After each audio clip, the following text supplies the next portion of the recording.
Welcome everyone to our information session on our Bachelor of Arts Criminology Justice Studies at the Temecula campus for Cal State San Marcos. My name is Maritza Baida, and I am the academic advisor at the Temecula campus for this program.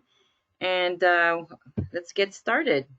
So just to give you an idea about why we call it Criminology Justice Studies over just criminal justice. Sometimes we get students ask, how come it's not just called criminal justice?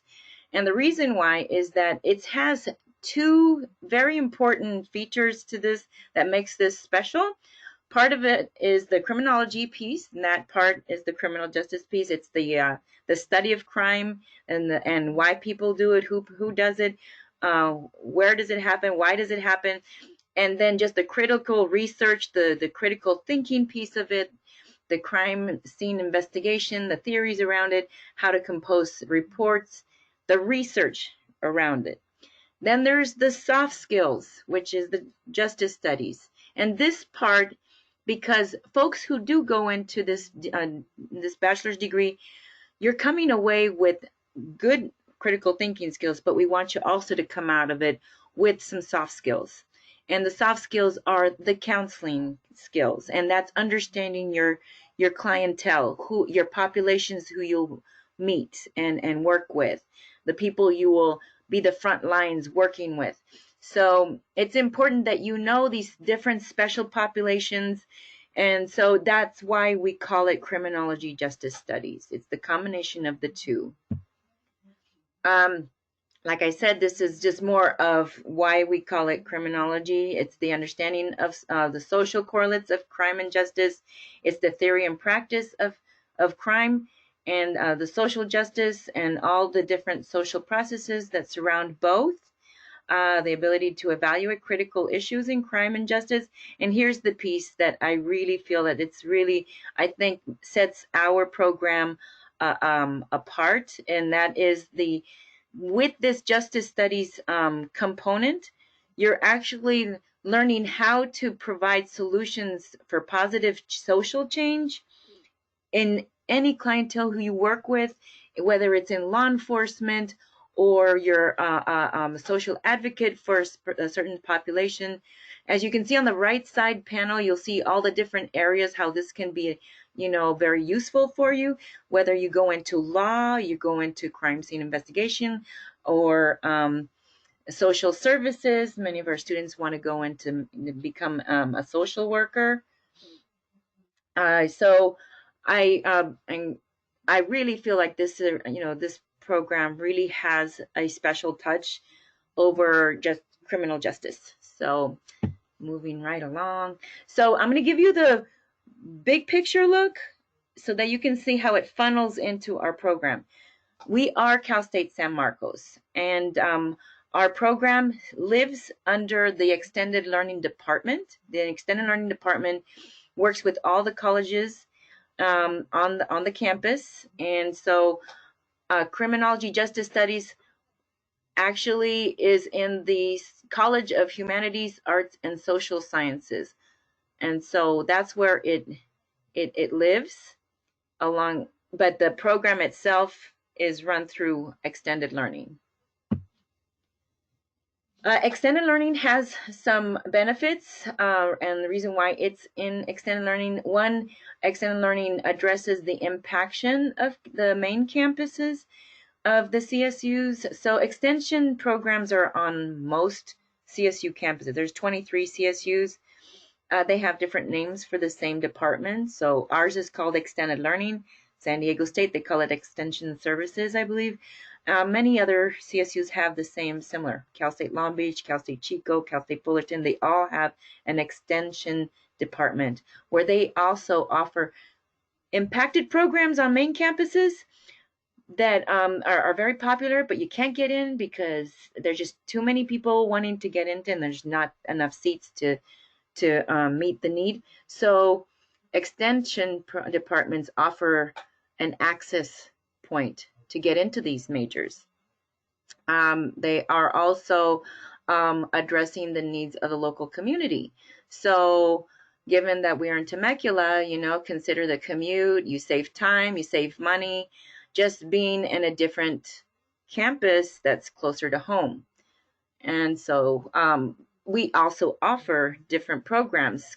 Criminology Justice Studies is just one, but if you look on the top right-hand corner, you're going to see that we also offer in Temecula, we also offer the Accelerated Bachelor's in Nursing Post-Bac program. We also offer the Business Administration Bachelor of Science program. We also offer the Bachelor of Science in Kinesiology and several certificate programs. But these are majors that are very impacted on the main campus at San Marcos, and we're offering access to this in Temecula. So why extended learning? We are self-supported. This is we're funded differently because we don't get state funds, but that may be a good benefit because in the state of the whole state, California, we're not affected by budget cuts in the CSU systems. So your money that you pay for the program goes directly to deliver the program. And that is a good benefit because we can offer a lot of different benefits, which I'm going to tell you a little bit more about. Down below, you're going to see a couple of pictures. You're going to see that we have in Temecula 2 campuses. On the left is our Margarita campus. That's when you walk in, you will see the big sign that says Cal State San Marcos at Temecula. And then on the right, you're going to see another building, and that is part of Cal State San Marcos Temecula campus, and that is the center. And it's actually an acronym. It's actually called the Temecula Higher Education Center, the Center, or THEC for short. So those are our 2 campuses in Temecula. This is one of the benefits is that we offer the Criminology Justice Studies program as a cohort, and we kind of treat it like grad school. This is good for those of you who are moving on.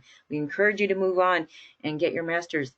So getting that familiarity to how they work.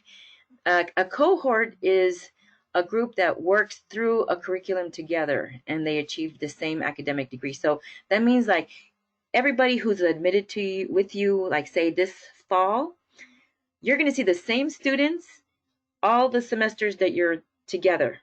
And that's like 4 semesters to 5 semesters, depending on when you start. You're accepted at the same time, you take the classes together, and you graduate together. And you will graduate on main campus in the commencement ceremony. That's really special. That's a benefit, definitely. So you're sharing the learning experience. That means you can develop studies groups very easily. You will also have the skills and the knowledge to work in a group setting a little more easily because you're working already in groups. You already know each other, so you can start setting up groups right away. You're developing life and leadership skills because of this, and then you're also getting a strong support system from your peers in the program. And here is a big thing, and I believe that this also offers kind of like the cohort system also provides kind of a private liberal arts college feel because it's a smaller group you're working with. And so those professional networks that you create while you're in school and then our internship program, you're already connecting with the community out here in Temecula and Murrieta and Manatee and Lake Elsinore and Wildomar.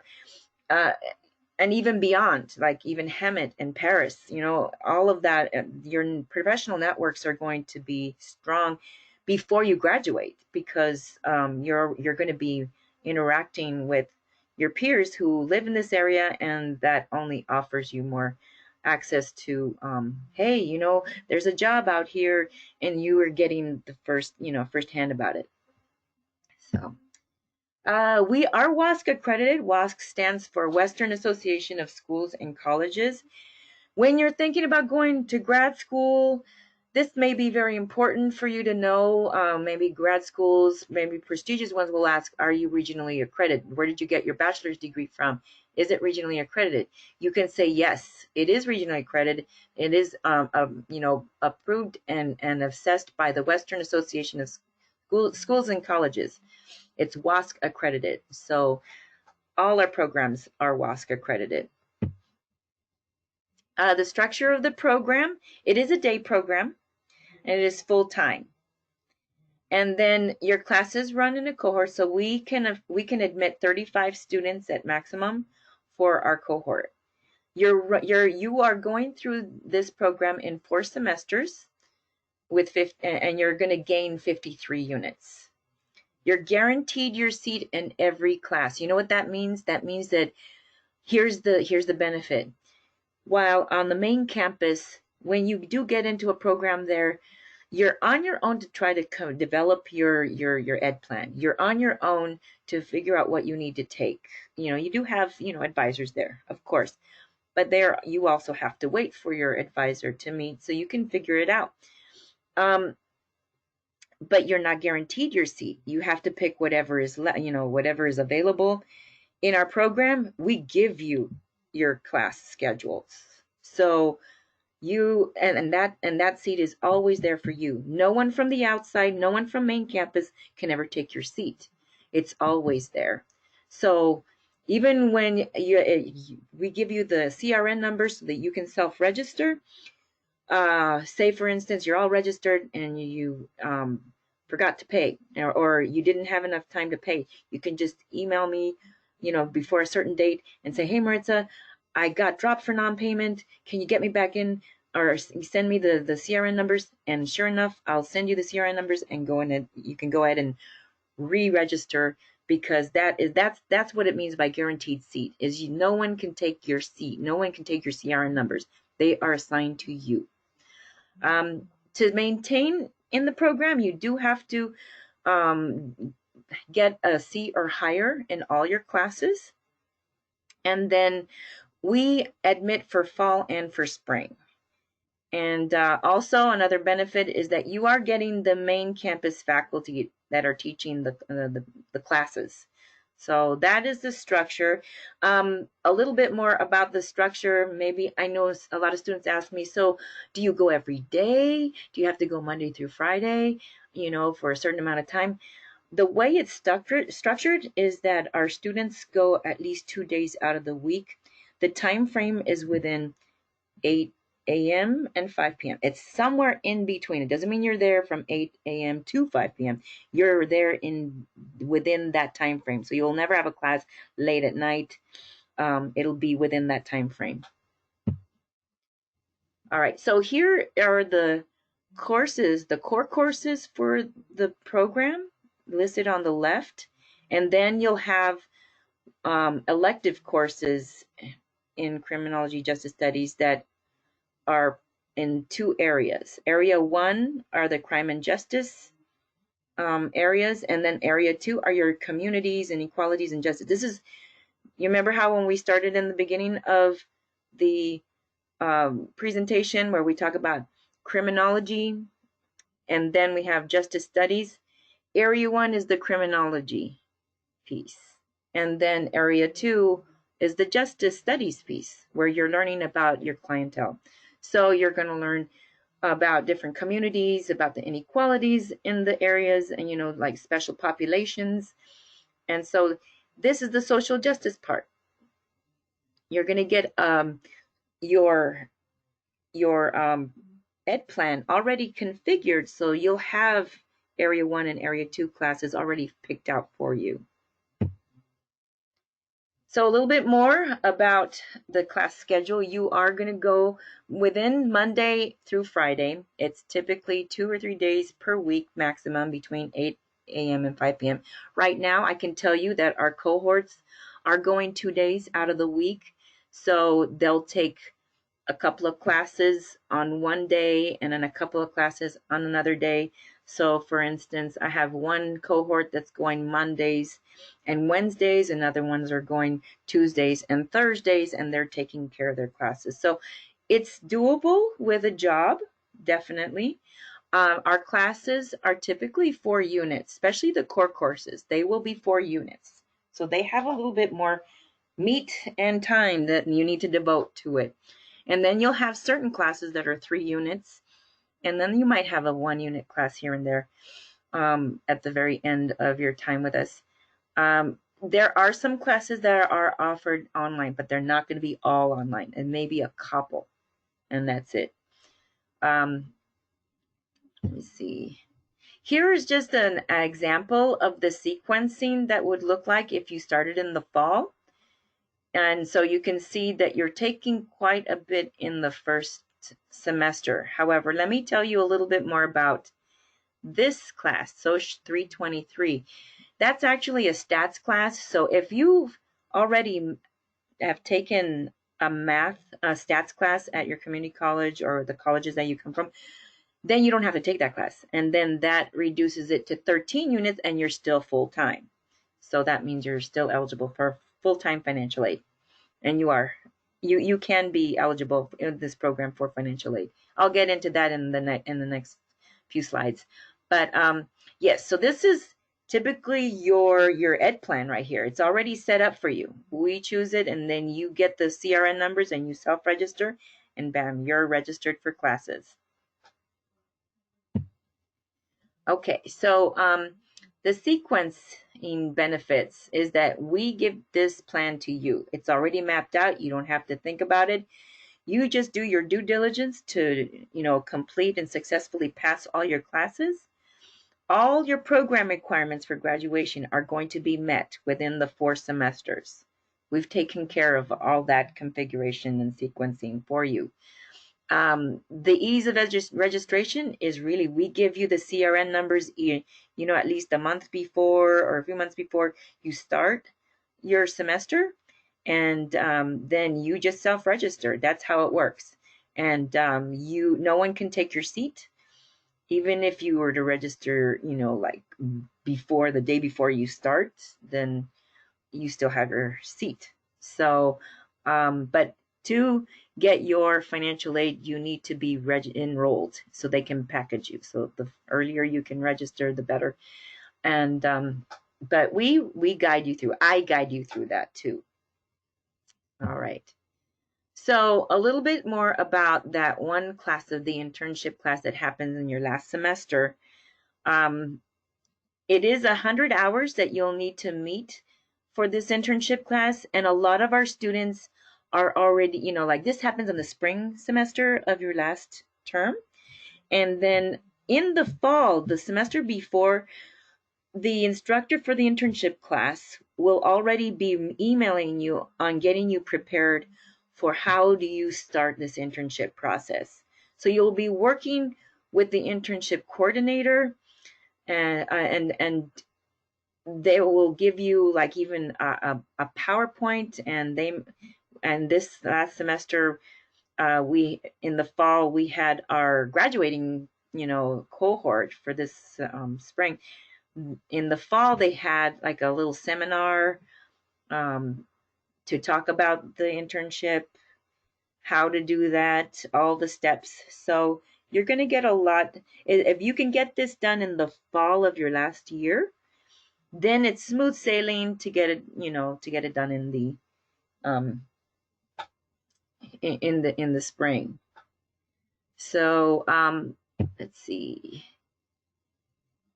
Admission requirements.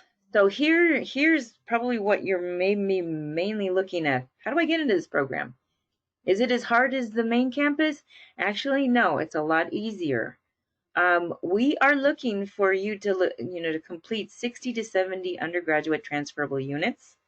You have to have a 2.0 overall GPA in your transfer coursework. And then courses required for the major, like prep for the major, must be completed with a C or better.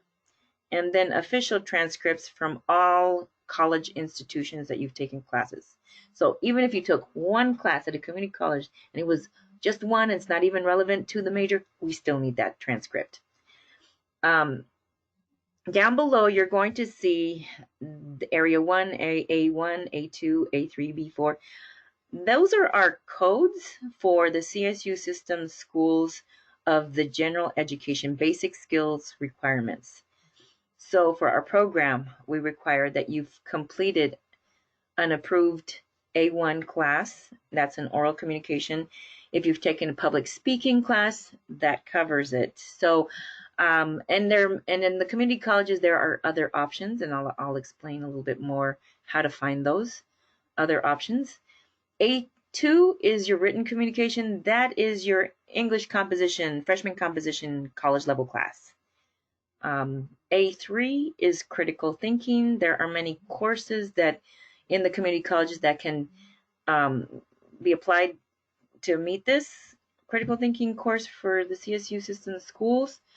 I know one can be called kind of critical thinking. I think at Mount San Jacinto College, they have one that's called argumentation and debate or something like that they have, and it's an approved critical thinking course.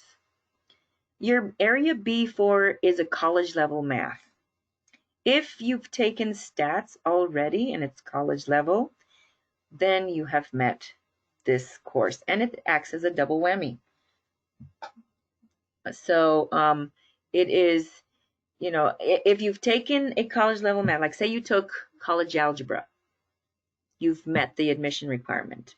You still have to take stats, but you don't have to take it with us if you don't want to. You can take it at a community college, but you do have to complete that stats class before your second year begins, because that stats class is a prereq for our research class that you take in the second fall of your time with us. So you have some time to take it, even so you can be admitted without stats, but I'll be the one to tell you better take it before the summer ends, because you're going to need to have that done so that we can get you into the research class in your last year.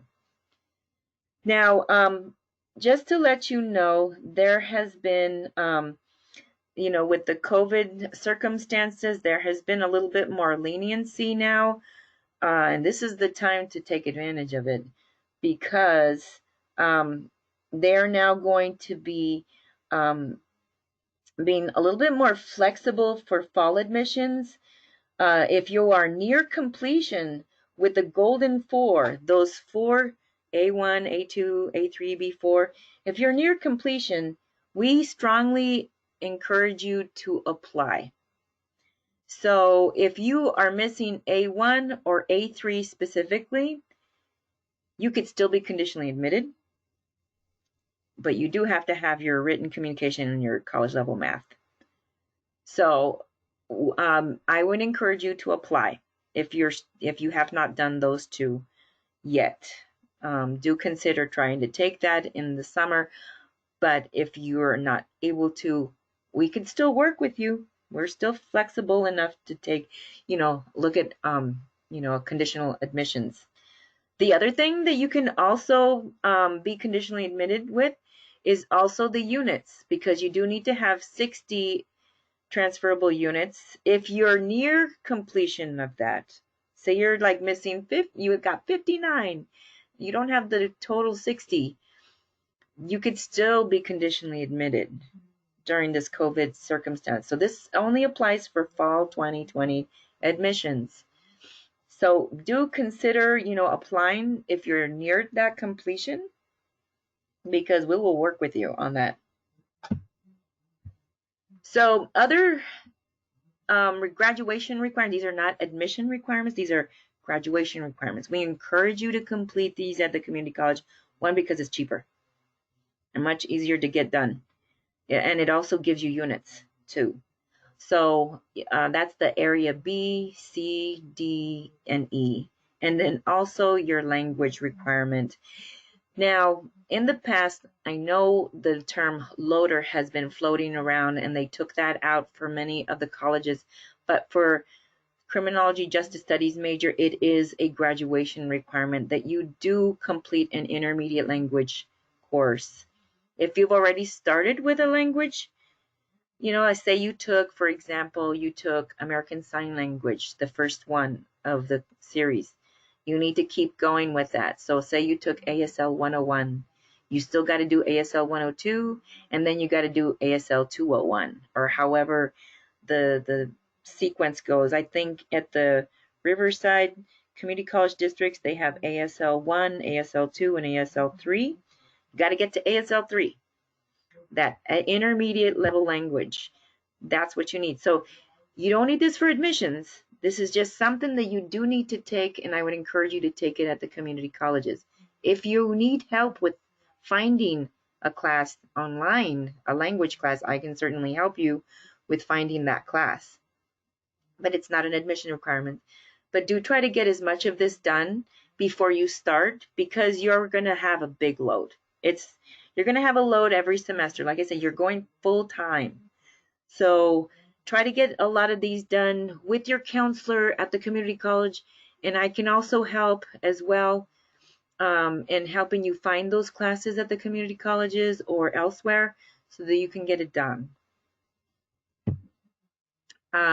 This website, I don't know if you're familiar with this, the assist.org website. I'm going to go into the web, my browser. So I'm going to escape from my PowerPoint and I'm going to go into a new page on my browser and I'm going to go to Assist. So here's what it looks like.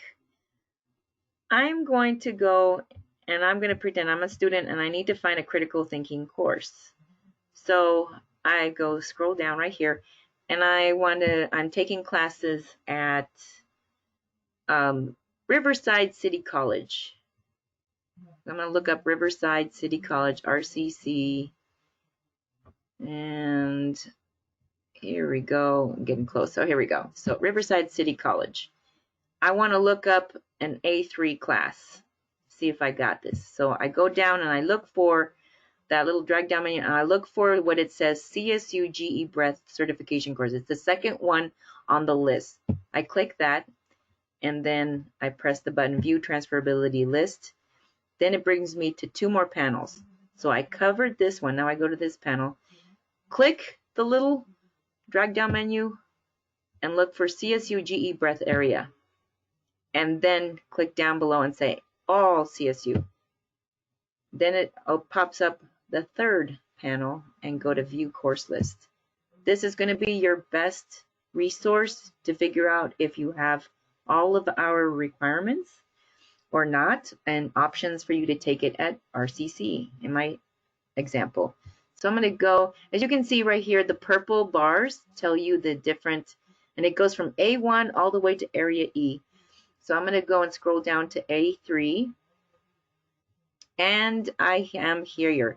So I have to pay attention to the very last column here. If it has a date, that means that they may not offer them anymore at RCC, or if you took it within that time frame when it was still approvable, then we can still take it. But if you took it after, like say for instance COM 3A, if you took it after fall 2011, it's not going to count as an A3.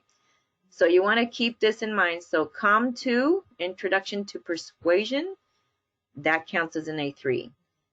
COM 3, Argumentation and Debate, that counts as an A3 because there's nothing listed on date removed, so it's still available to be used.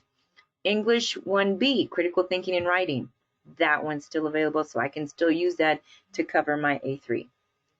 And then there's quite a few more. They have under philosophy, Phil 11, Critical Thinking, that one is still open, so that one is still approvable to be an A3 class. Under reading, read REA4, Critical Reading as a Critical Thinking, that one is also available to me if I want to take that class. And so they have quite a few.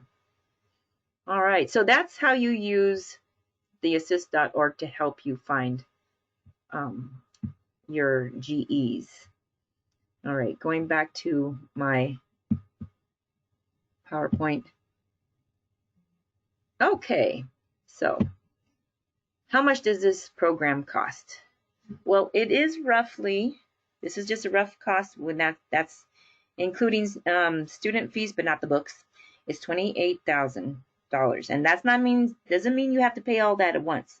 It means that's an approximate altogether, all 4 semesters.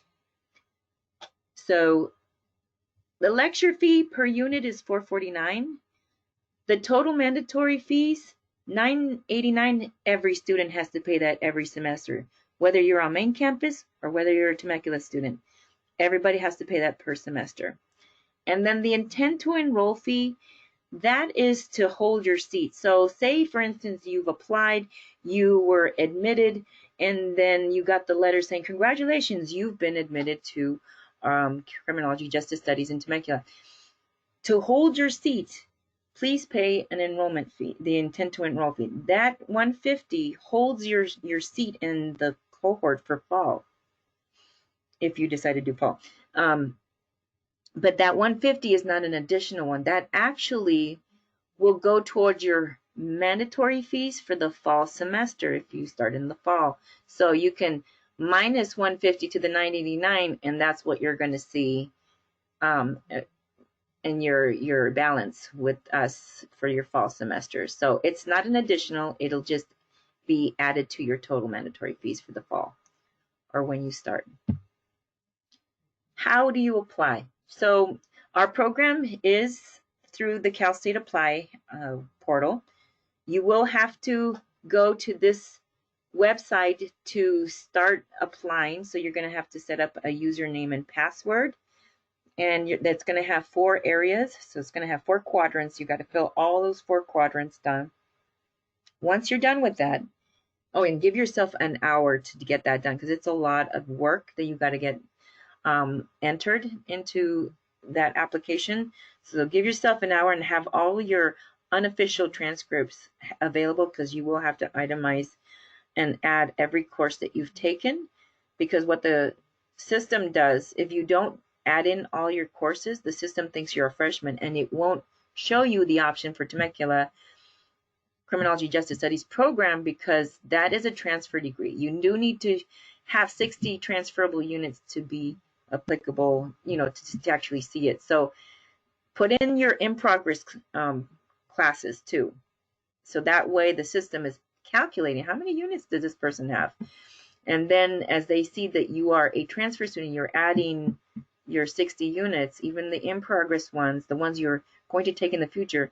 Then when it comes down to what program are you applying for, the Temecula campus options will pop up. Number 2, send your official transcripts of all the schools, colleges that you've been to. You want to send it to this address. However, if you can, try to get as many of your the transcripts done electronically through your campuses. I know that Mount San Jacinto College now offers electronic transcripts. Those are faster to be received on at the admissions office. And if your college does not have that access to an electronic and you have to send in a physical transcript, that's okay, you can do that. If because of the COVID-19 circumstances you're not able to turn in an official transcript, it's just not available, that option to send it, you can we now have a way to, we're being more flexible. You can send an unofficial transcript if the other options are not available to you. And I will actually once this slide, I finished speaking on this slide, I'm going to open it up to where do you find this information about the unofficial transcript? How can I send it off? I'll show you how to navigate there. After you've completed sending in all the transcripts, then the next thing is to apply for financial aid. It's not required, but highly recommended that you do it right after you've applied, because then it gives financial aid more time to process your application so that you'll have everything you need to turn in. They will talk to you on email and say you got to turn this in, turn that in, and you can also access those things that they want you to take on the student portal, the application portal that you've applied through, because it'll set up a portal for you, and you'll have a way to communicate with financial aid there. So financial aid is available.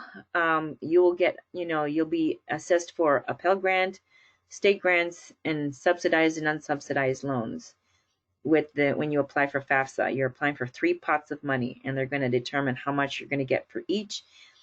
I highly recommend, if you're going to go with loans, the best loan is Stafford loan. I've had it before. for both my undergrad and my master's, and it is the most flexible and most understanding loan officers I could ever work with. They are the best loans to have because you can ask for deferrals. If you don't get a job right away, you can ask, can I have 6 months to work on getting a job after graduation? They worked with me a lot. As long as I was in communication with the loan officer for my loans, they worked with me. And I could even ask, I don't have much money that I'm getting in my new job. Can I pay this much? And they said, yeah, no problem. So I encourage you, don't shy away from the Stafford loans, because you can pay those off later and they can work with you to defer the payments. You won't get that kind of privilege or benefit if you get like a student loan or a loan from a credit union. They'll ask you to pay up after they've given you the money. So I encourage you, don't shy away from the loans if you need it. You can also look into scholarships like fastweb.com, scholarships.com, but you do have to get those done early in the application process to see if they'll, be ready for the fall. But once you're a matriculated student, that means you are enrolled in our program. Then you have access to our scholarships at Cal State San Marcos. They're just not offered to applicants. You have to be in the program to access them. If you are military, you come from a military background, we do accept military benefits. The only exception is the Cal Vet. It's not eligible for our programs. Okay, so where do you go to turn in or find the application? I'm going to go right into the web, and I'm going to bring up the main campus website, and I'll show you how to navigate to our application. So here's the main campus website. Just scroll down to the bottom. You see this blue ribbon. Go to where it says CSU Sam Temecula campus and click it, and it'll bring up our Temecula campus website. Go and scroll down, and you will see Temecula campus offers these degree programs. Go to Criminology Justice Studies, and it'll open up the website for it. There we go. My internet is slow. Oh no. Here we go. It's coming up. There we go. All right. So now when you get to here, you'll see that it says apply now. They have extended the fall deadline to May 20th. Yay. It was April 8th or 7th. So they have extended it. That's great.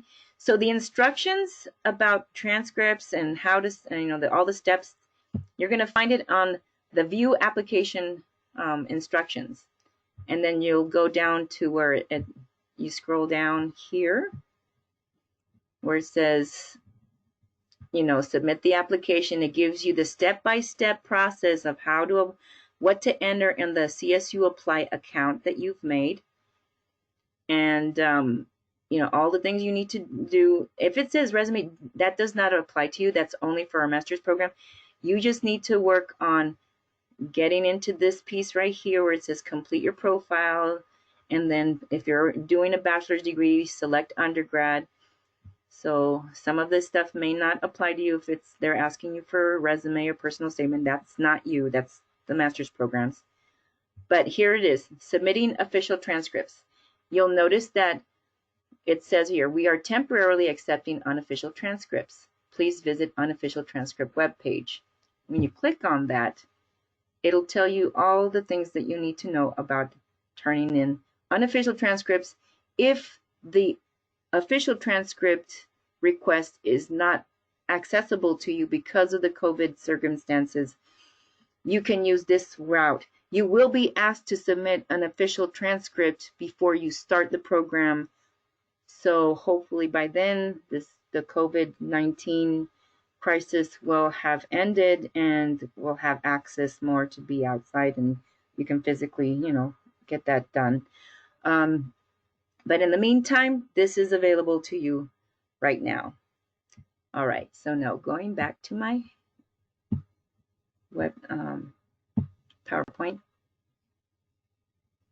Okay, and a recap of everything.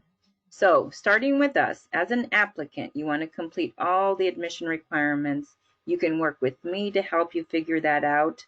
I'm happy to help you set up an appointment to review what you've got. We can talk about, like, what you've taken, and I can zoom you in and do a preliminary one before you start.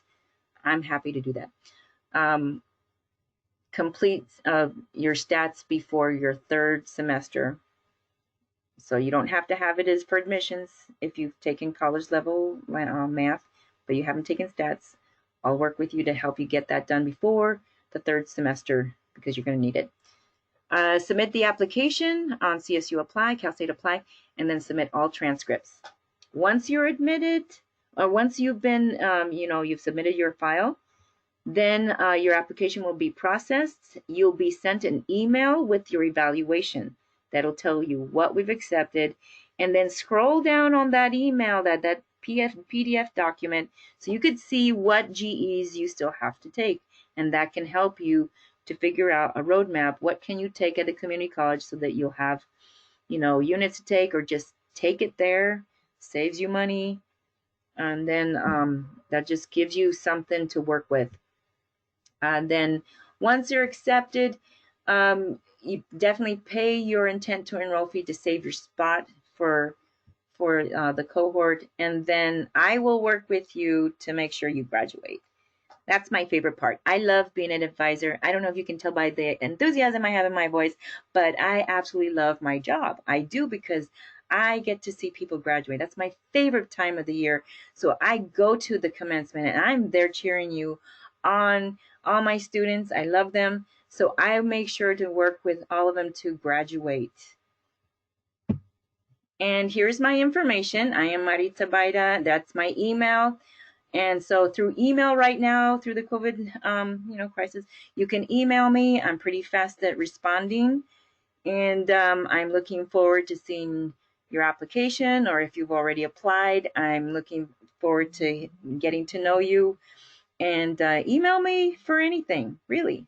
Another thing I want to just let you know is that our Crim program has just started and activated a brand new club. It's called Crim Society, and we've got a very enthusiastic leadership, and they've already started working to start doing activities. And even right now, through this time, we're doing things online to meet and just to connect and make sure everybody's doing all right. So there is a chance to do even co-curricular activities through our Crim program. So that way it makes life, co-curricular life a little bit more exciting. Your experience here is, inside and outside the classroom is very meaningful, and you'll create great memories for your time here. That's all I have for you. Thank you so much for being with me. And if you have any questions at all, email me. There's my email. I'm looking forward to meeting you on Zoom and also in person.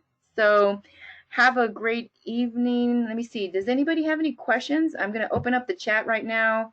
Maybe there's a question in the room, and I can answer it, and then everybody can benefit from the answer. Anyone? Let's see, who do I have in the audience? Yeah, this is great. Thank you so much for being my audience. I appreciate it. Looking forward to seeing your application and interacting with you. Have a great rest of your day.